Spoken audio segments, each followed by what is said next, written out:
बोल सदगुरुदेव भगवान की।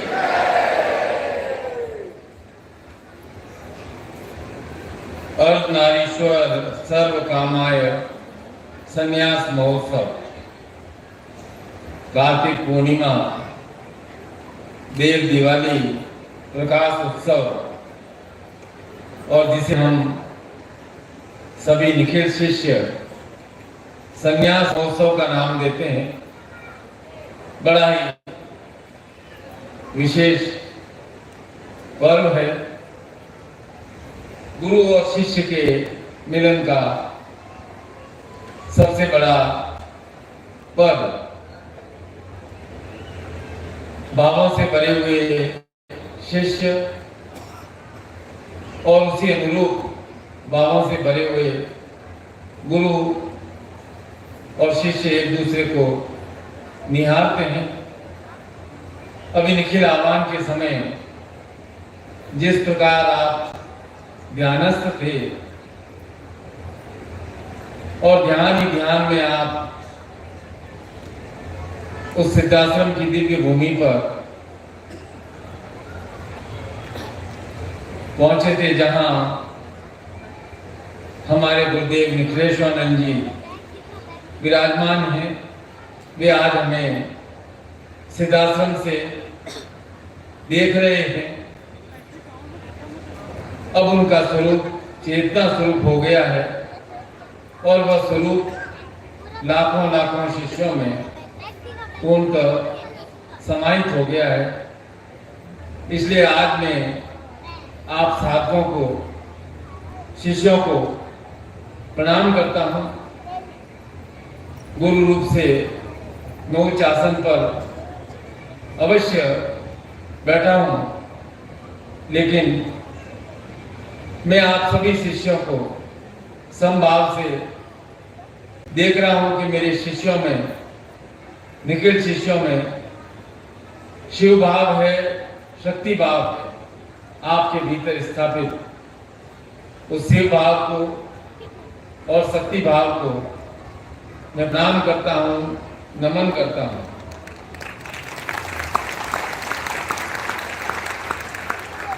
क्योंकि गुरु न रूप देखते हैं, न रंग देखते हैं, न कद देखते हैं, न धन देखते हैं। गुरु केवल और केवल शिष्य के भावों को देखते हैं। और इस संन्यास महोत्सव में आप में शिव भाव भी है, शक्ति भाव भी है। और आपको क्या चाहिए, शिव चाहिए या शक्ति चाहिए?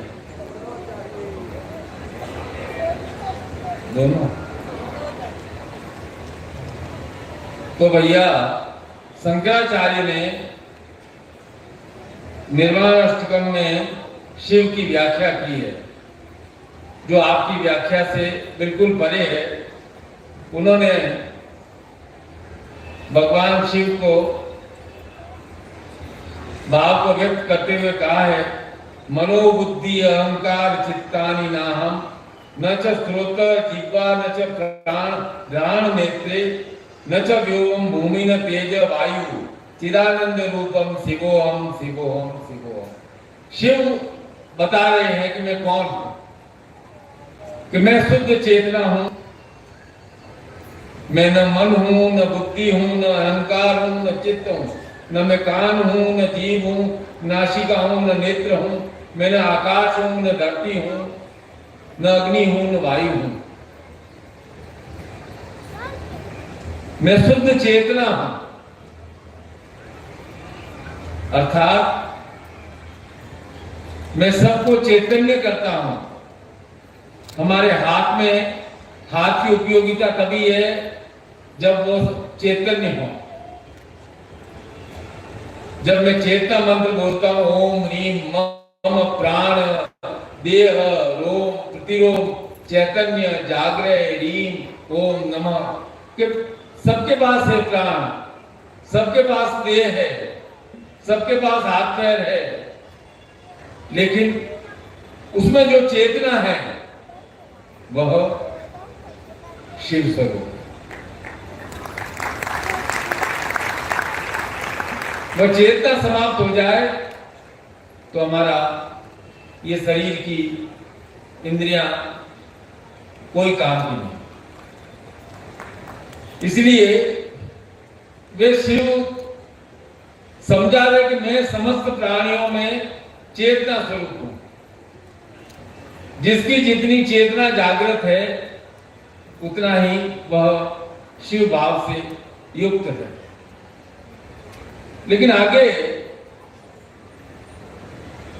भगवान जगत गुरु शंकराचार्य अर्धनारीश्वर स्तोत्र की भी रचना की और उसका द्वितीय श्लोक तो बहुत ही विशेष है। उसमें कहा है कि जो दोनों का संयुक्त स्वरूप है, कस्तूरी का कुमकुम चर्चिताय चितारज पुंज विचर्चिताय कृत स्मराय विकृत स्मराय नमः शिवाय च नमः शिवाय नमः शिवाय के अर्ध भाग में पार्वती के शरीर में कस्तूरी और कुमकुम का लेप है और भगवान शंकर के भाग में चिता भस्म का लेप है। और कहा है कि भगवान शंकर कामदेव को भस्म करने वाले हैं और पार्वती कामदेव को पुनः जीवित करने वाली है। ऐसे भगवान शिव और पार्वती को मेरा बारंबार प्रणाम है। अब भगवान शिव ने तो तपस्या में तीसरा नेत्र खोलकर कामदेव को भस्म कर दिया और उसी कामदेव को रति के आग्रह पर पार्वती पुनः जीवन प्रदान करती है और कहती है कि महादेव ने जो वचन दे दिया, जो कह दिया, मैं उसे टाल तो नहीं सकती हूं, लेकिन जब तक यह सृष्टि रहेगी तब तक शिव का नाम है सर्व कामाय, शक्ति के लिए है। रूप, गंध, स्पर्श, दृश्य, श्रवण और यहां तक कि विचार में भी कामदेव आपका वास रहेगा, क्योंकि आप संसार की जगत में कामनाओं को संचार करने वाले हैं और आपका शरीर स्वरूप नहीं रहेगा, लेकिन आप रूप के द्वारा, गंध के द्वारा, स्पर्श के द्वारा, विचारों के द्वारा, भावनाओं के द्वारा, श्रवण के द्वारा सदैव और सदैव सृष्टि में जीवंत रहेंगे। और इसी से हमारे जीवन में रस का प्रवाह होता है। इसलिए भगवान शिव को रसेश्वर कहा गया है और पार्वती शक्ति को रसेश्वरी कहा गया है। अब काम का अर्थ जो कामदा प्रदाय मैंने लिखा है, तो काम संसार में सर्वत्र व्याप्त है। कामना का स्वरूप है काम। कोई रूप को देख करके हम आकर्षित होते हैं, किसी सुंदर वृक्ष को देखकर आकर्षित होते हैं, किसी गंध से आकर्षित होते हैं, स्पर्श से हमें आनंद मिलता है, विचारों में, भावों में हम आनंदित होते हैं। तो हमारा शरीर, चेतना किसी न किसी रूप में कामदेव के प्रभाव में है। कामदेव जो शिव का ही स्वरूप है वह नहीं रहे तो संसार हमें शुष्क लगे। इसलिए भगवान शिव को, जिन्होंने पार्वती के आग्रह पर पुनः कामदेव को कि संसार में सृष्टि क्रम निरंतर और निरंतर चलता रहे। सोचो वो नासिका क्या काम की जिससे हम गंध को अनुभव नहीं कर सके, वो कान क्या काम के जिससे हम अच्छा श्रवण नहीं कर सके, वह जीभ किस काम की जो स्वाद से रहित हो, वह हाथ किस काम का हमारा रोग प्रतिरोध कि हम किसी चीज को स्पर्श का अनुभव नहीं कर सके। तो इसीलिए शिव और पार्वती का मिलन संन्यास और संसार का मिलन। संसार में कामना है और शिव में संन्यास है। संसार जहां सब कुछ दृश्यमान है, विचार किया हम कहीं भी पहुंच सकते हैं। नेत्रों से देख पा रहे हैं, सुन पा रहे हैं, अर्थात संसार दृश्यमान है और संन्यास में सब कुछ हमारी चेतना में है। और उसी अर्धनारीश्वर स्तोत्र में शंकराचार्य कह रहे हैं, अंबोधर श्यामल कुंतलाय तड़ित प्रभात आम्र जटाधराय निरीश्वराय निखिलेश्वराय नमः शिवाय च नमः शिवाय च नमः शिवाय। वो शिव और पार्वती के संयुक्त रूप को देख देख करके मोहित होते हुए कहते हैं कि पार्वती के केस जल से भरे काले मेघ के समान सुंदर है और भगवान शंकर की जटा विद्युत प्रभा के समान लालिमा लिए हुए। पार्वती जी परम स्वतंत्र हैं, अर्थात उनसे बढ़कर कुछ नहीं है, और भगवान शिव संपूर्ण जगत के स्वामी हैं। ऐसे अर्धनारीश्वर स्वरूप में पार्वती और शंकर का नमन करता है। बहुत विचित्र बात कह दी है शंकराचार्य ने कि पार्वती शक्ति परम स्वतंत्र है। जब स्वतंत्र है और भगवान शिव कह दिया भगवान शंकर संपूर्ण जगत के स्वामी हैं, तो आप सबके मन में विचार आएगा कि शक्ति यदि स्वतंत्र है तो भगवान शिव के अधीन क्यों है? तो इस प्रश्न का उत्तर भी अर्धनारीश्वर स्तोत्र के 7वें श्लोक में मिलता है कि शक्ति और शिव लास्य नृत्य करते हैं जिससे जगत में रस और प्रेम की रचना होती है। भगवान शंकर का तांडव नृत्य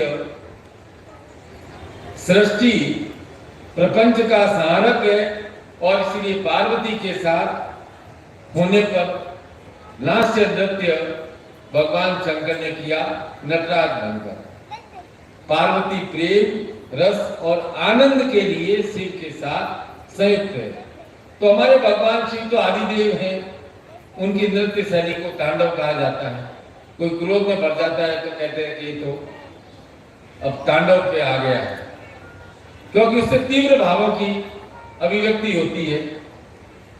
सृष्टि की उत्पत्ति, स्थिति, संहार सब तांडव के माध्यम से प्रकट होता है और उसी नृत्य को भगवान नटराज प्रकट कर रहे हैं। और उसकी तुलना में शिव पार्वती संगिनी पार्वती द्वारा लास्य नृत्य कोमल भाव भंगिमाएं हैं और इसे प्रारंभ करने का श्रेय आद्याशक्ति पार्वती को जाता है। और यह लास्य नृत्य भगवान शिव पार्वती के साथ संयुक्त होकर करते हैं। तो हमारी आद्याशक्ति जगत की माता है और भगवान शंकर जगत के पिता है। केवल माता से काम नहीं चलता है ना, पिता भी चाहिए ना। केवल पिता से भी काम नहीं चाहिए, माता भी चाहिए। माता और पिता, तो हमारे संसार में माता पिता कोई पुरुष और स्त्री है और पूरे जगत के माता पिता आद्याशक्ति मां पार्वती है और पूरे जगत के पिता भगवान शिव हैं।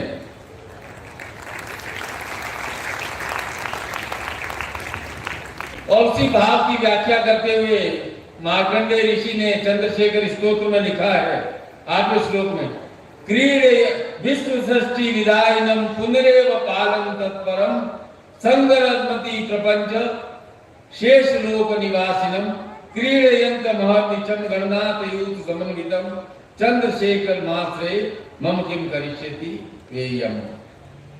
कि भगवान शिव कौन? जो ब्रह्मा रूप में सृष्टि की रचना करते हैं। कल आपने शिव आरती गाई थी ना, वो शिव आरती नहीं है, वो त्रिदेव आरती है।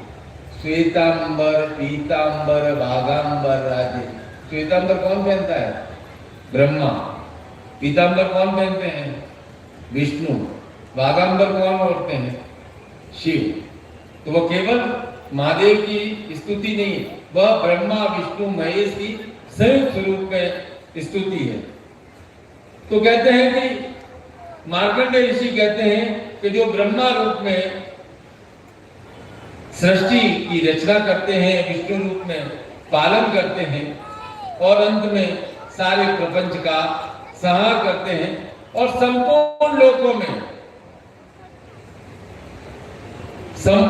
में जिनका निवास है, जो गणेश इत्यादि पार्षदों से गिरे क्रीड़ा करते हैं, उन भगवान चंद्रशेखर की मैं शरण लेता हूं, तो यमराज भी मेरा क्या बिगाड़ सकता है। यमराज का अर्थ आप अपने अनुसार लगा सकते हैं।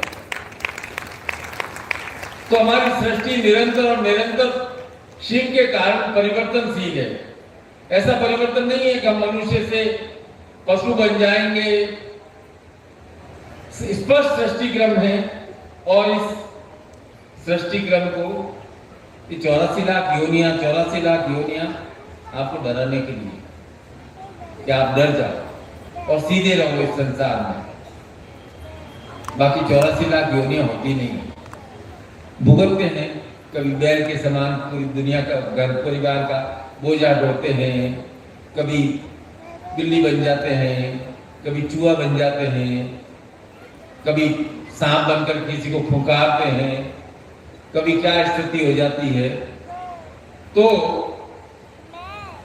वास्तव में मनुष्य योनि में परिवर्तित होती है। तो हमारा स्पष्ट सृष्टि क्रम है और इस क्रम को हम सब बनाए रखते हैं, इसलिए हम क्रियाशील हैं। अभी एक बात याद आई कि एक कथा चल रही थी पंडित जी की, तो पंडित जी ने कथा में कह दिया कि भाई भगवान की ये लीला है, इस जन्म में जो नारी है अगले जन्म में भी वह स्त्री रहेगी, इस जन्म में जो पुरुष है वो अगले जन्म में भी पुरुष रहेगा। सुनती रही उठ करके चली गई कि अगले जन्म में भी बर्तन भांडे मांजने हैं, रोटियां पकानी है। फिर कथा भगवान की सुनने से क्या फायदा है।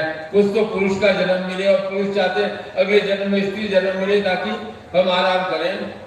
तो यह हमारा सृष्टि का परिवर्तन का क्रम है और हमारे शक्ति के स्वरूप हैं दुर्गा, जगदम्बा, काली, सरस्वती, लक्ष्मी, धूमावती, छिन्नमस्ता, मातंगी, कमला, त्रिपुर भैरवी, त्रिपुर सुंदरी। लेकिन मूल स्वरूप शक्ति का क्रिया, क्योंकि इस क्रिया से जगत चल रहा है। शक्ति का कोई भी स्वरूप हो, अब क्रिया का स्वरूप कैसा है, हम कैसी क्रिया करें और हम क्रिया क्यों कर रहे हैं। कोई दिहाड़ी तो भर नहीं रहे हैं, हम काम कर रहे हैं, क्रिया कर रहे हैं आनंद की प्राप्ति की। स्पष्ट व्याख्या है, हम वही काम करते हैं जिससे हमें आनंद की प्राप्ति हो और हमारी सारी भाग दौड़ क्रिया आनंद की प्राप्ति के लिए है। और आनंद की परिभाषा सबके लिए अलग अलग है।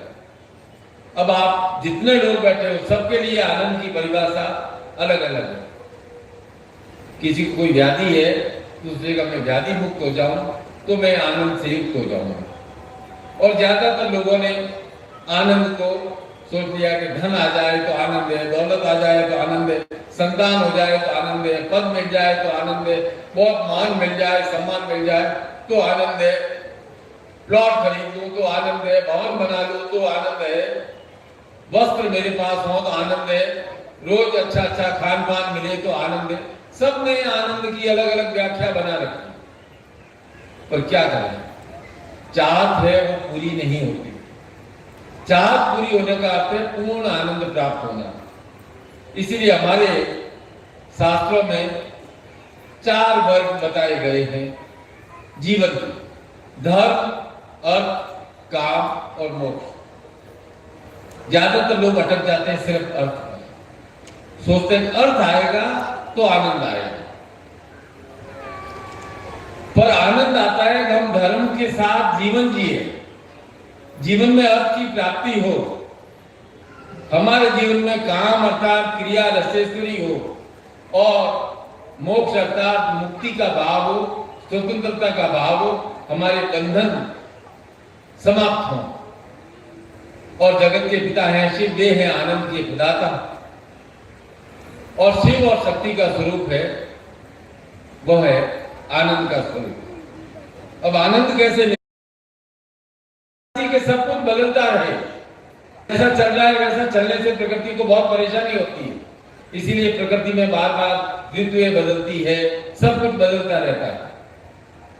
तो प्रकृति का नियम है, गति तो होनी है, चाहे विकास की गति हो चाहे विनाश की गति हो। हम सब उस ईश्वरीय प्रकृति के अंश हैं। तो महत्वाकांक्षा के द्वारा, मनोकामनाओं के द्वारा शक्ति हमारे अंदर बीज डालती है कि हम विकास के कार्यक्रम में सहयोगी बने। हमने पूरा जीवन जिया, अर्थहीन होकर के जीवन जिया, हमारे जीवन में कोई कामना ही नहीं उठी, हमने कुछ कामनाओं को पूरा करने के लिए प्रयत्न ही नहीं किया, हम असफलता को छुआ ही नहीं, सफल हुए ही नहीं और हमने अपना जीवन जी लिया। प्रकृति, ईश्वर ऐसा नहीं चाहता और वही प्रकृति हमें थोड़ी परेशानियां देती है, बाधाएं देती है कि हम और अधिक प्रयत्न करें प्रकृति के विकास में, प्रयोजन में सहभागी बने। और इसीलिए प्रकृति हमें मजबूत बनाना चाहती है। एक बच्चा बड़ा होता है, पहले सीधा लेटा रहता है, फिर उल्टा होता है, फिर घुटनों के बल थोड़ा थोड़ा करके चलता है, फिर साल भर का होते होते डगमगाते कदमों से चलता है, गिरता है, पड़ता है। आप क्या चाहते हो कि आपका बच्चा सीधा सीधा लेटा रहे? वो बाधाओं का सामना करता है, उथल पुथल होता है, डगमगाता है, गिरता है, पड़ता है, चलता है और फिर दौड़ने लग जाता है। फिर उसके अंदर इच्छाएं, कामनाएं जागृत होती है और फिर वो और प्रयत्न करता रहता है।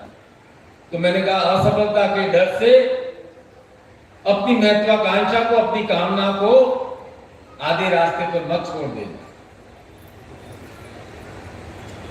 ये रास्ता प्रकृति ने तुम्हारे लिए नहीं चुना है, तुमने अपने लिए चुना है, इसलिए तुम्हें और कोशिश करनी चाहिए। और मनुष्य को मनुष्य तभी कहा जा सकता है जब वह प्रकृति से ऊपर उठने के लिए संघर्ष करता है, प्रयत्न करता है। और यह बाह्य और आंतरिक दोनों स्वरूप में शक्ति है। बाह्य प्रकृति के स्वरूप में मौसम है, वातावरण है। गर्मी होती है तो आप पंखा चला देते हो, जाड़ा लगा तो कंबल रजाई ओढ़ लेते हो, तो मौसम को आप अपने अनुकूल बना लेते हो। लेकिन आंतरिक जो प्रकृति है उस पर विजय प्राप्त कैसे की जाए? क्योंकि आंतरिक प्रवृत्ति में बहुत सारी प्रवृत्तियां हैं, कलह भी है, द्वेष भी है, अहंकार भी है और महत्वाकांक्षा भी है। तो हम हमारी आंतरिक प्रवृत्तियों पर विजय प्राप्त करते हैं, तब हम संघर्ष कर आगे बढ़ते हैं। शादियों का सीजन चल रहा है, तो क्या हुआ कि एक शादी हुई, बहू घर आई तो लड़के को लगा भाई मेरी लाइफ पार्टनर आ गई, ये उसका आखिरी भाव था। सास को लगा कि अब अधिकार जमाने का समय मेरा आ गया है। ससुर को लगा लड़के की शादी हो गई है, उसका आंतरिक भाव था कि अब मुझे चाय, खाना पीना समय पर मिल जाएगा। सबके आंतरिक भाव अलग होते हैं। 10-20 दिन तो बहुत अच्छे बीते। एक दिन बहू सुबह थोड़ा लेट हो गई। अब क्यों लेट हुई इसकी व्याख्या मुझे करने की आवश्यकता नहीं है, आप बहुत जानकार हो। बहू नीचे आई तो जैसी सास की प्रवृत्ति है थोड़ा टॉन्ट मार ही दिया कि क्या घर वालों ने कोई संस्कार नहीं दिए, कुछ ज्ञान नहीं दिया कि घर का कभी काम करना है, इतना लेट उठोगे तो घर का काम कैसे होगा? बहू ने कहा जी माँ जी। वापस अपने कमरे में गई, अपना पर्स लेकर के आई, बड़ा पर्स। पर्स में से एक लिस्ट निकाली लंबी चौड़ी। बोला माँ जी ये वो लिस्ट है जो आपने और बाबूजी ने और आपके भैया ने भाभी ने सबने लिस्ट बना करके दी थी, यह देना है इसको, यह देना है इसको, इतने का लिफाफा देना है, इसके लिए ये कपड़े देने, ये गाड़ी देनी है, ये घोड़ा देना है, ऐसा बारातियों का स्वागत होना चाहिए, ऐसा खान पान होना चाहिए, ऐसा होना चाहिए, ये लंबी चौड़ी लिस्ट दी। पर इस लिस्ट में कहीं भी नहीं लिखा है कि हम ऐसी बहू चाहते हैं जो संस्कारी हो, जो दिन भर घर का काम करे, सास ससुर की सेवा भी करे, उनके पैर भी दबाए और 24 घंटे में से 18 घंटे सेवा करती रहे। इस लिस्ट में तो कहीं लिखा नहीं है। ऐसा तो नहीं लिखा है कि शादी के बाद आप मालिक हो जाओगे, मैं गुलाम हो जाऊंगी। सास को गुस्सा आ गया भाई, ससुर जी भी समर्थन में आ गए, अब बुढ़ापे में क्या करते हैं? उनका सहारा केवल उनकी पत्नी ही थी और गुस्सा करने लगे।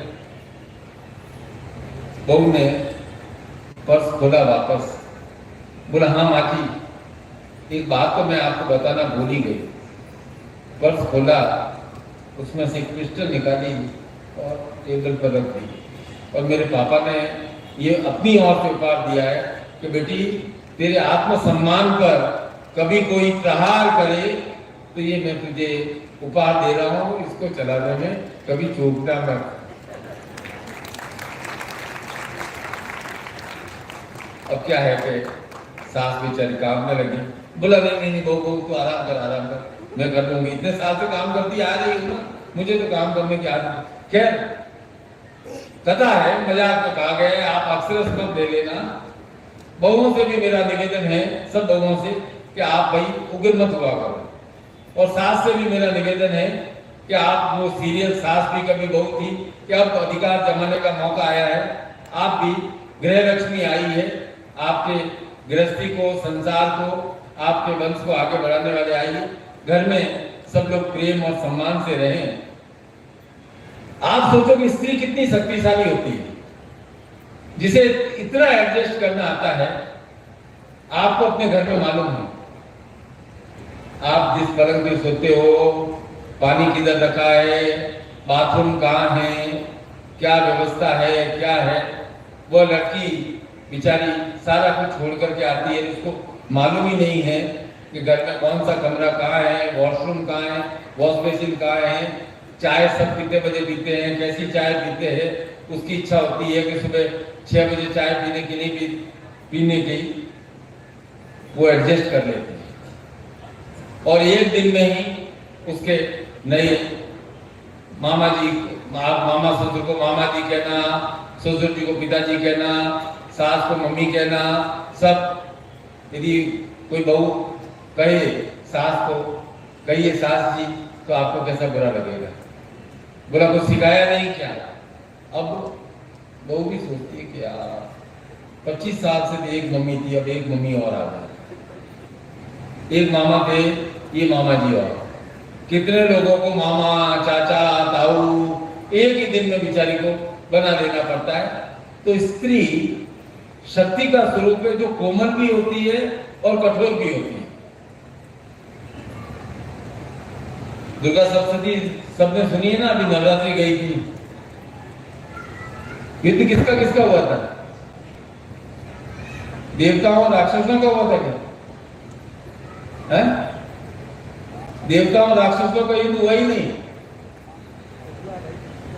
सुर तो हार गए थे, वे शरण में गए और युद्ध किया शक्ति ने, देवी ने।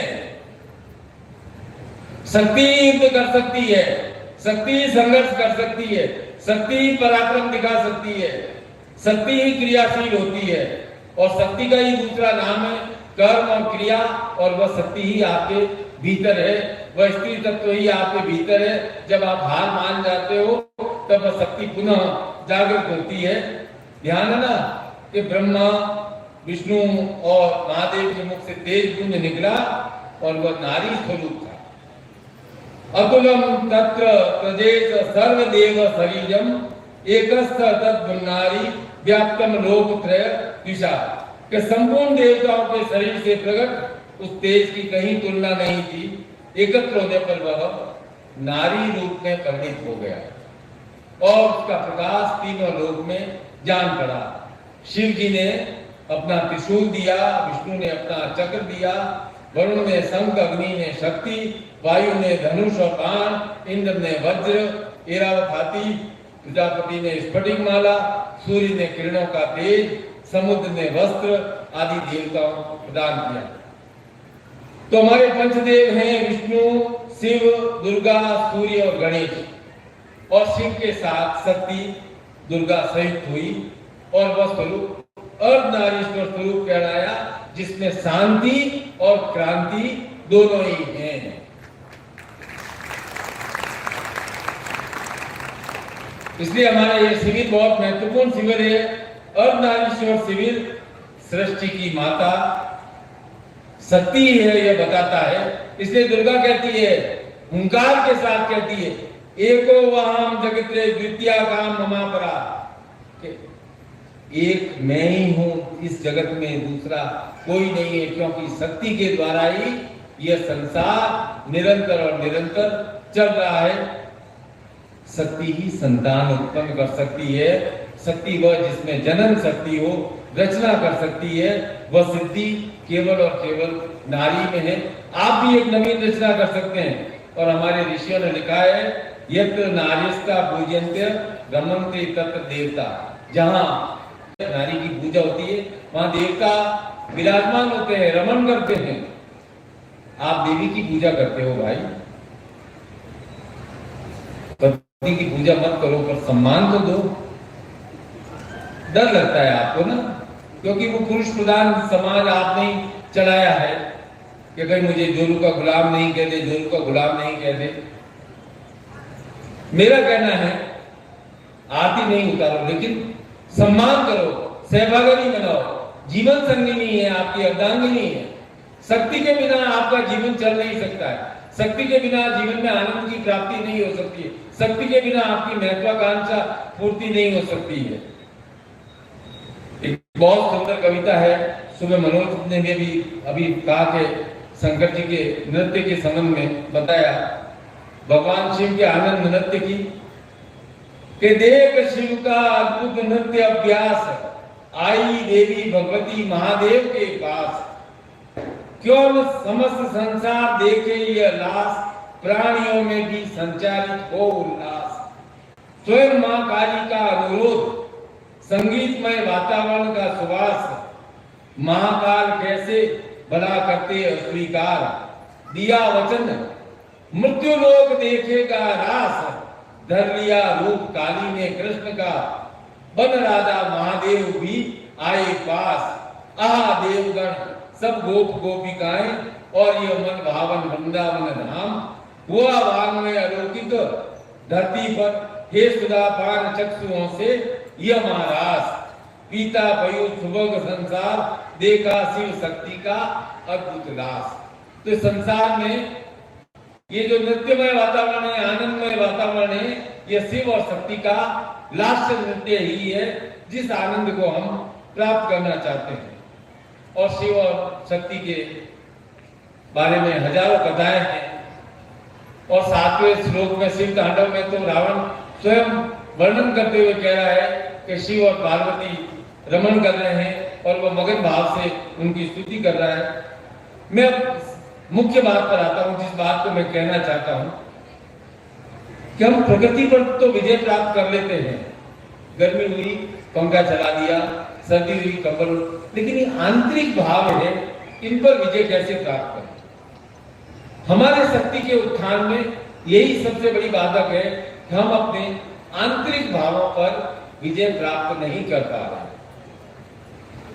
कह तो दिया है कि किसी ने कि कभी किसी को मुकम्मल जहां नहीं मिलता, कभी जमीन तो कभी आसमान नहीं मिलता। तो जीवन का नियम है कि हर किसी को अपने जीवन में कुछ न कुछ अधूरापन लगता है। किसी के पास धन पर्याप्त नहीं है, किसी के पास सुख सुविधाएं कम है, और कोई है तो अपने विगत के भूतकाल के निर्णयों से पछतावा नहीं करता, वैसा कोई नहीं है। छोटी मोटी 50 बातें हैं कि जीवन में जो चाह है वह मिला नहीं, और या फिर ऐसा लगता है कि जो मिला वो पूरा नहीं था। इस कारण थोड़ा असंतोष।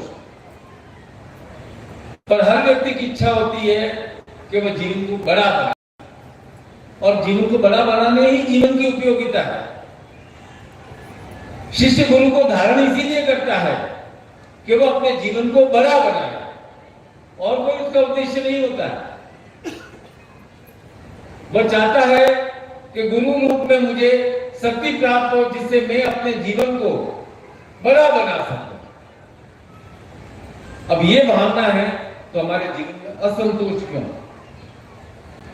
संतोष का भाव क्यों नहीं? ऐसा है, गुलाब के फूल सर्दी में खिलते हैं। मेरे घर में खिले, मैंने कहा कि 2-4 फूल पूजा के लिए ले आओ तोड़ करके। वो सेवक लाया आशीष से, एक कांटा चुभ गया। मैंने कहा बेटे अरे कांटा चुभ गया, बोला थोड़ा ध्यान चूक गया था, फूलों की सुगंध में कांटे का ध्यान ही नहीं रहा। मैं बहुत देर उसकी बात सोचता रहा। मैंने कहा कि मनुष्य के जीवन में महत्वाकांक्षाएं, इच्छाएं गुलाब के पुष्प की बाती होती है। यदि किसी मनुष्य में एम्बिशन ही नहीं हो तो लोग वहीं के वहीं रुक जाएंगे, उनके जीवन में परिवर्तन ही नहीं आएगा। अब एम्बिशन है तो उसके साथ थोड़ा असंतोष भी आएगा, थोड़ी ईर्ष्या भी आएगी, थोड़ा षड्यंत्र का भाव भी आएगा, थोड़ा कष्ट भी आएगा। तो कहीं ऐसा तो नहीं कि आप एम्बिशन का पीछा करते करते करते करते अपने मन में उठ रहे असंतोष की तरफ ध्यान नहीं दोगे तो लघुवार हो जाओगे। आपको गुलाब का फूल अच्छा लगता है, अर्थात सुगंध अच्छी लगती है। अब आप जीवन में जो प्राप्त करना चाहते हैं और उसको प्राप्त करने के अंदर भीतर ही भीतर जो असंतोष पनप रहा है, उसके ऊपर यदि नियंत्रण नहीं किया तो जीवन लघुलुआन हो जाए। तो संतोष का भाव है शिव का भाव, महत्वाकांक्षा भी हो और जीवन में शिव भाव भी हो, तब शक्ति आपकी और ज्यादा आकर्षित होगी। यदि आपके मन में शिव भाव होगा, संतोष का भाव होगा और महत्वाकांक्षा भी होगी, तो आपके भीतर शक्ति और अधिक जागृत होगी। क्योंकि असंतोष में हम गलत सलत कदम उठा लेते हैं। इसलिए कहा गया संतोषी सदा सुखी, असंतोषी सदा दुखी। क्योंकि असंतोषी व्यक्ति जो होता है ना, वो की गलतियां ही निकालता है, दूसरों में भी गलतियां निकालता रहता है। ऐसा है, और मनोकामना है निश्चित नहीं है भैया। ये मत समझ लेना कि संन्यास मौसम आए हो जीवन से संन्यास ले रहे हो। मैं जीवन से आपको संन्यास दिलाने आया ही नहीं। मैं तो जीवन चक्र में चाहता हूं कि आपके अंदर और अधिक मनोकामनाएं हो, और अधिक महत्वाकांक्षाएं हो, और अधिक आप प्रयत्न करें, और अधिक सफलता प्राप्त करें, एक के बाद दूसरी, दूसरी के बाद चौथी सफलता प्राप्त करें। तब आपके जीवन में पूर्ण शिवत्व का भाव आएगा। काम करते रहे संतोष भाव के साथ। असंतोष का जहर बढ़ता गया तो वह आपके जीवन को दूषित कर देगा। इसलिए मैं फिर कह रहा हूं कि इच्छाओं के बिना जीवन कैसा? इच्छाएं जीवन को बढ़ाती है। एक बालक से पूछा कि बड़े होकर क्या बनोगे? तो बालक के आदर्श हमेशा पापा होते हैं। तो बोले पापा जैसा बनूंगा। बच्चे को बहुत अच्छा उत्तर लगा। बच्चे को प्रश्न पूछा, बच्चे ने कहा पापा जैसा बनूं। पापा को दादा को पूछा तो दादा ने कहा कि दादाजी आप बड़े होकर क्या बनो? दादाजी ने कहा कि मैं बड़ा होकर तेरे जैसा बनूंगा। क्या बोला? मेरे पुत्र मैं बड़ा होकर तेरे जैसा बनूंगा। पोता खुश हो गया कि दादा उसकी तरह बनेंगे। यह है मृत्योर्मा अमृत गमय। दादा कह रहा है कि मैं चाहता हूं कि मेरे अंदर पुनः वह बालपन आए, वह भोलापन आए, वह सीखने की प्रवृत्ति आए, वह जानने की प्रवृत्ति आए, वह हंसने की प्रवृत्ति आए। यह सीखने, जानने, हंसने, मुस्कुराने, आनंदित रहने की, खेलने की जो प्रवृत्ति है वह कहलाती है मृत्योर्मा अमृतगमे, अर्थात मृत्यु से अमृत्यु की ओर जाना। तो हमारी यात्रा मृत्यु से अमृत्यु की ओर होनी चाहिए।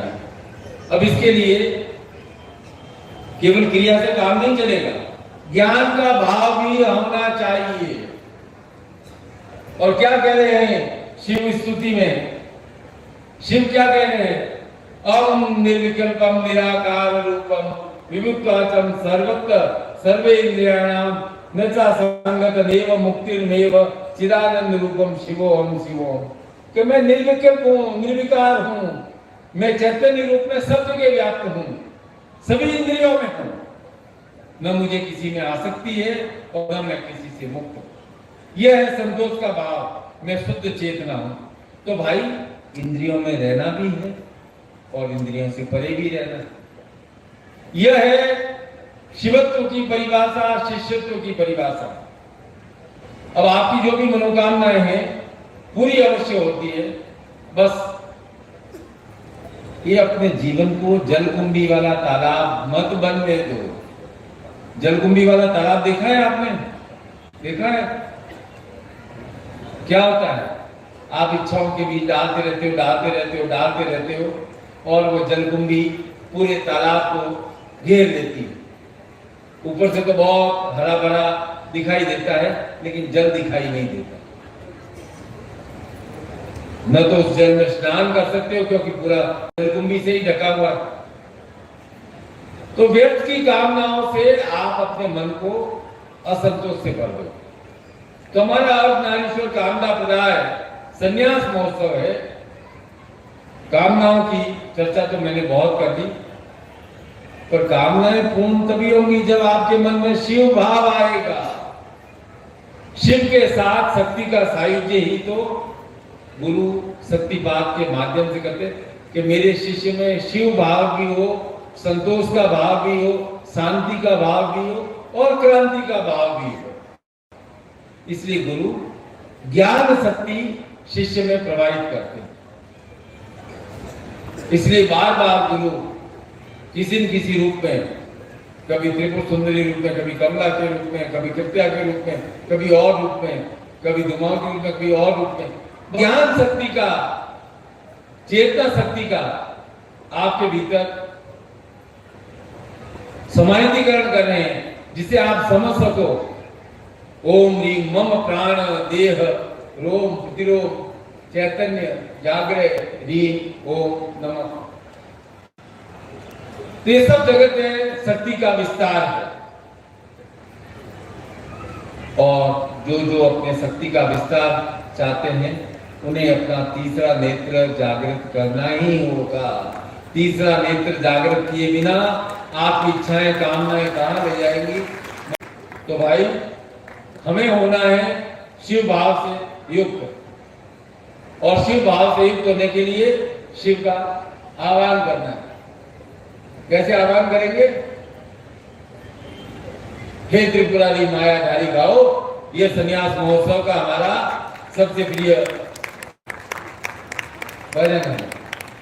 शिव आ गए जीवन में, शक्ति अवश्य आएगी। संतोष का भाव रहा, शक्ति अवश्य आएगी। शांति रही तो क्रांति का भाव अवश्य आएगा। दोनों का समायोजन जीवन में होना चाहिए। इसलिए आह्वान करो, हे त्रिपुरारी मायाधारी, हे त्रिपुरारी मायाधारी लीलाधारी आओ। महाकाल महादेव प्रभु महाकालेश्वर बन जाओ। हे त्रिपुरारी मायाधारी लीलाधारी आओ। महाकाल महादेव प्रभु महाकालेश्वर बन जाओ। हाथ में डमरू डम डम बाजे, हाथ में डमरू बाजे, नृतक नाद सुनाओ। गहरी नींद में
जाने शीतल धाम के मस्त पियाने महादेव बन जाने बम बम बप्पा उतारो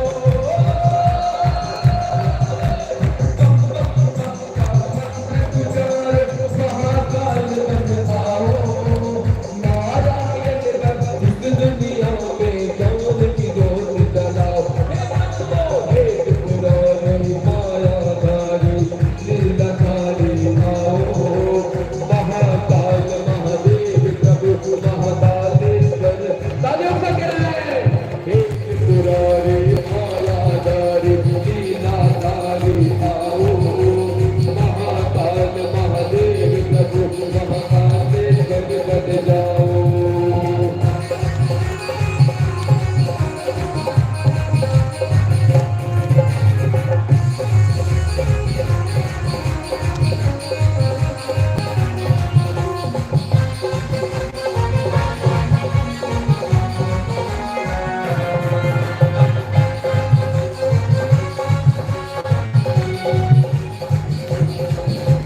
मंत्र ध्वनि की गूंज उठाते तंत्रेश्वर कहलाते मंत्र ध्वनि की गूंज उठाते तंत्रेश्वर कहलाते नारायण बने इस दुनिया में जीवन को बहलाते निखिलेश्वर बने इस दुनिया में जीवन को बहलाते निखिलेश्वर बन सन्यासी जीवन को राह दिखाते निखिलेश्वर बन सन्यासी जीवन को राह दिखाते माया के स्वामी बनकर हम शिष्यों को बहलाते माया के स्वामी बनकर हम भक्तों को बहलाते एक पुरानी मायाधारी लीलाधारी आओ महाकाल महादेव प्रभु महाकालेश्वर बन जाओ एक पुरानी मायाधारी लीलाधारी आओ महाकाल महादेव प्रभु महाकालेश्वर बन जाओ हाथ में डमरू डम डम बाजे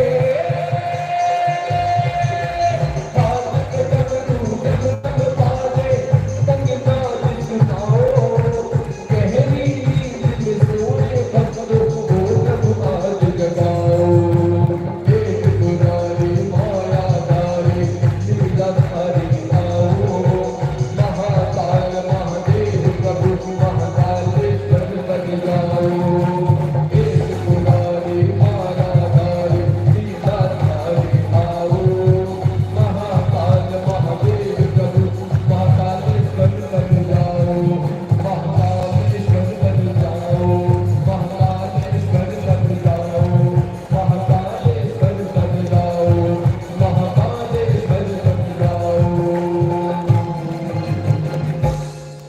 बोलिए भोले शंकर भगवान की बोलिए सदगुरुदेव भगवान की बोलिए परम गुरुदेव की निखिल बद्र विज्ञान परिवार की हर हर महादेव। यही शिव भाव और शक्ति भाव आपके जीवन में निरंतर और निरंतर रमण करता रहे और भोलेनाथ जगाने आए हैं निखिलेश्वर जगाने आए हैं शिष्यों जागो जागो जागो जागो और अपने जीवन में अपने लक्ष्यों को प्राप्त करो गुरु का बहुत बहुत आशीर्वाद है आशीर्वाद।